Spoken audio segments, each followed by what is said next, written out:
مکہ فتح ہوتے ہی حضرت ابو سفیان رضی اللہ تعالی عنہ بھی ایمان لے آئے تھے، اور حضرت ابو سفیان کے ایمان لانے کے بعد ہی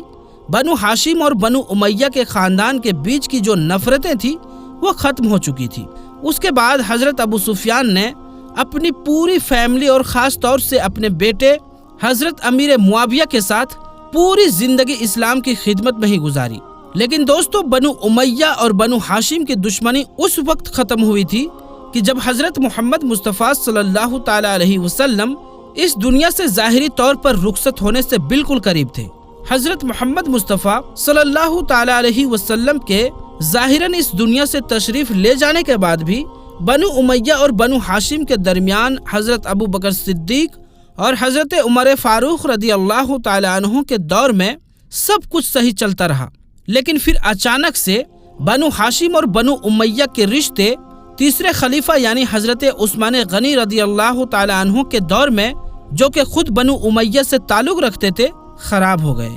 کہا جاتا ہے کہ مدینے میں مروان نام کا ایک شخص تھا جسے اس کی غلط حرکتوں کی وجہ سے مدینے سے باہر نکال دیا گیا تھا، لیکن عثمان غنی کے دور میں اچانک سے وہ پھر سے مدینے میں آ گیا اور اس نے اپنی ذمہ داریاں سنبھال لی۔ لیکن حضرت عثمان غنی کا یہ کہنا تھا کہ میں نے مروان کو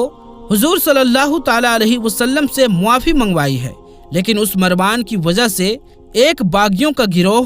حضرت عثمان غنی کے خلاف کھڑا ہو گیا۔ دیکھتے ہی دیکھتے بات بگڑتی گئی اور ایک وقت ایسا بھی آیا کہ اسی جھگڑے کی وجہ سے حضرت عثمان غنی رضی اللہ تعالی عنہ کی شہادت ہو گئی۔ حضرت عثمان غنی رضی اللہ تعالی عنہ کی شہادت کے بعد اگلا خلیفہ حضرت علی رضی اللہ تعالی عنہ کو قبول کر لیا گیا، لیکن حضرت ابو سفیان کے بیٹے یعنی وہی امیر معاویہ کہ جن کا میں نے پہلے بھی ذکر کیا ہے، انہوں نے حضرت علی رضی اللہ تعالی عنہ کے سامنے ایک شرط رکھ دی کہ حضرت علی خلافت کی پوزیشن کو سنبھالتے ہی سب سے پہلے عثمان غنی رضی اللہ تعالی عنہ کے قاتلوں کا بدلہ لیں۔ دوستو، آپ کی جانکاری کے لیے بتاتے چلے کہ حضرت امیر معاویہ ہی اس وقت ملک شام کے حکمران تھے، جو کہ اسلامک سلطنت کا ہی ایک صوبہ تھا۔ حضرت علی کا اس شرط پر یہ کہنا تھا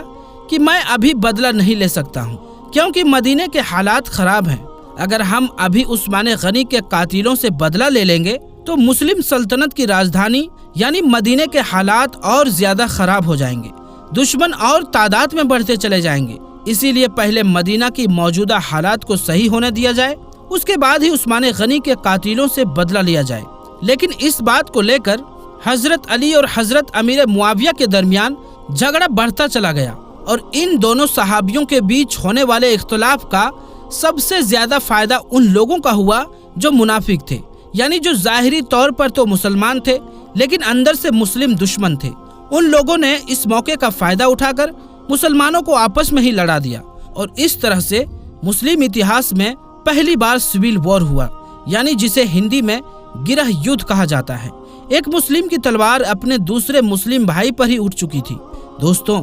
مسلمانوں نے آپس میں ہی دو جنگیں لڑی، جن میں سے ایک جنگ کو جنگ جمل کے نام سے جانا جاتا ہے اور دوسری جنگ کو جنگ صفین کے نام سے جانا جاتا ہے۔ دوستو، حضرت علی کی خلافت کا پورا وقت مسلم قوم کے درمیان حالات کو بہتر کرانے کی وجہ سے گزر گیا۔ حضرت علی رضی اللہ تعالی عنہ اپنی خلافت کے پورے وقت میں اپنے اندرونی جھگڑوں کو ہی سلجھانے میں مشغول رہے، اور آخرکار اسی مشغولیت میں ہی حضرت علی رضی اللہ تعالی عنہ کی شہادت بھی ہو گئی۔ حضرت علی کے فوراً بعد آپ کے بیٹے یعنی حضرت حسن رضی اللہ تعالی عنہ نے آپ کی پوزیشن کو سنبھال لیا تھا، لیکن پھر 6 مہینے بعد حضرت حسن نے یہ کہہ کر خلافت کو چھوڑ دیا کہ میں اپنے ہی مسلم بھائیوں کے درمیان جھگڑا کرانے کا ذریعہ نہیں بن سکتا۔ حضرت امام حسین کے بڑے بھائی یعنی حضرت حسن نے حضرت امیر معاویہ سے صلح کر لی۔ اس کے بعد حضرت امیر معاویہ کے پاس پوری مسلم دنیا کی سلطنت آ چکی تھی۔ لیکن دوستوں، حضرت امیر معاویہ ایک صحابی رسول اور نیک انسان تھے، اس وجہ سے کسی کو بھی ان کی خلافت سے کوئی اختلاف اور کوئی دقت نہیں تھی۔ لیکن جب حضرت امیر معاویہ رضی اللہ تعالی عنہ کے بعد ان کا بیٹا یزید تخت پر بیٹھا تو مسلم قوم میں ایک طوفان آ گیا، کیونکہ یزید خلافت کے لائق ہی نہیں تھا۔ یزید ہر وہ کام کیا کرتا تھا جو اسلامی قانون کے خلاف تھا۔ یزید کے بارے میں بہت سارے تاریخ دان یعنی اتہاس کار الگ الگ باتیں لکھتے ہیں۔ کوئی اسے شرابی بتاتا ہے اور کوئی اسے زناکار بتاتا ہے، لیکن دوستوں سارے تاریخ دان اس بات پر سہمت ہیں کہ یزید خلافت کے لائق ہی نہیں تھا، اور یہی وجہ تھی کہ حضرت امام حسین نے یزید کی مخالفت یعنی برود کی، اور آپ نے لاکھ دباؤ میں آ کر بھی یزید کی بیعت کو قبول نہیں کیا تھا، اور حضرت امام حسین اور یزید کی اسی اختلاف کی وجہ سے آگے جا کر کربلا کا واقعہ پیش آیا تھا، جس کے بارے میں انشاءاللہ ہم بہت ہی جلد ایک ویڈیو بنائیں گے، جس میں آپ کو پوری طرح سے بتائیں گے کہ آخر کربلا میں کیا کیا ہوا تھا۔ تو دوستو آج کی اس ویڈیو میں بس اتنا ہی، انشاءاللہ ملتے ہیں اگلی ویڈیو میں، تب تک کے لیے السلام علیکم، اللہ حافظ۔